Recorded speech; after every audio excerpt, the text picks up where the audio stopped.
Okay, in terms of the management team for next season and the squad, as we've already made very clear, and there's never been any doubt, Chris and his team will continue as management for the next season. We've had a long discussion with him previously and now with the board about what format the squad should take, and the board are very keen that we have a highly competitive smaller squad of around 18 players, and we've now signed off for the funding for that on a more full-time basis.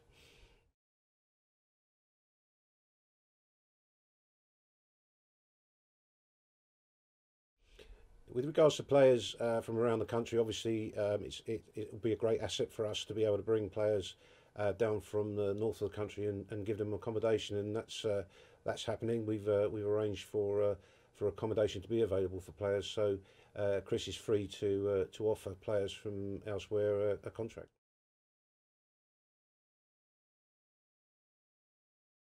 Well, full time. There's a big difference between what some clubs call full time and what we call full time, and other clubs call full time. We're basically a full time club now. We train 3 nights a week, and the players are encouraged to do other things as well.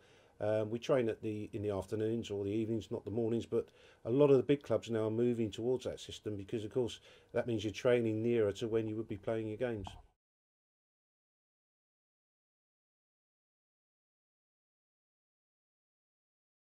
Well, going forward next season, we need to improve slightly. We nearly got there again. We were 3 points adrift, fell away a bit in the last 3 or 4 games. But everybody in the club knows that we need to do things slightly differently. We need to improve. We need to get more professional, and we need to do the little changes and the little adjustments that mean we won't make the same odd slip up that we made this year, which prevented us getting into the playoffs. So the whole structure of the club, on and off the field, is going to be reviewed, and we're going to look at how we're doing everything from travel to training through the whole club, and we're going to try and make the changes that mean we're that much more competitive next season.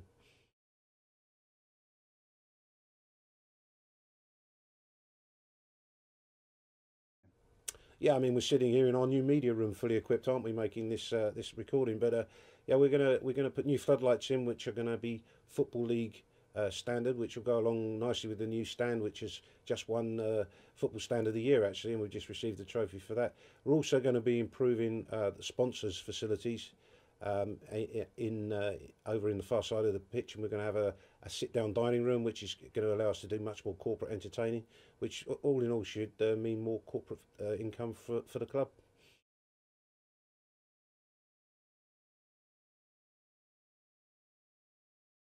Well, I know there's a lot been said about it, but if you actually analyse that situation, most grounds where you segregate, there are areas where supporters can't go. The configuration of the ground is very difficult for us to manage.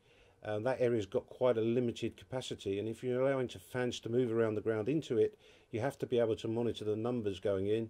And in segregated games, you have to have a sterile area between the 2 sets of fans, and you have to be able to control what's going on, and that isn't really practical given the layout of the ground. So I don't see that changing in the near future, but we are doing other things around the ground to try and make the supporter experience much better.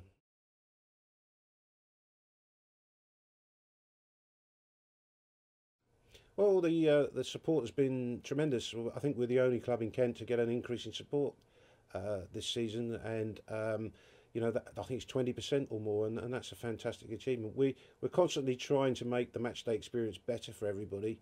Sometimes we can't do everything that everybody wants, but our focus is to improve the matchday experience for the supporters.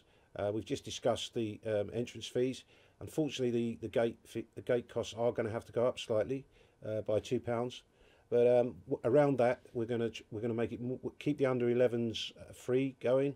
We're going to make it much easier for the under 18s to come to a game, and hopefully season ticket holders will be pleased with what's on offer, and we'll make it really affordable for families to come to the ground, which is really important to us.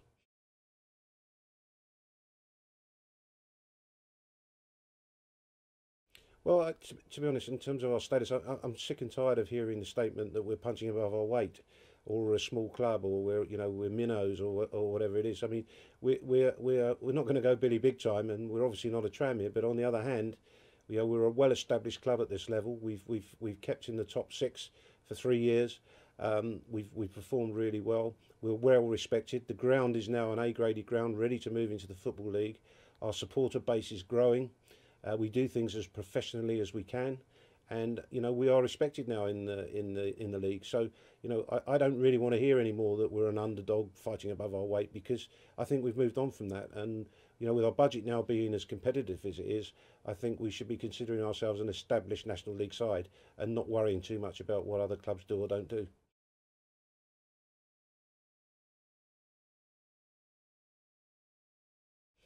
The fans should be looking forward this season to another competitive season.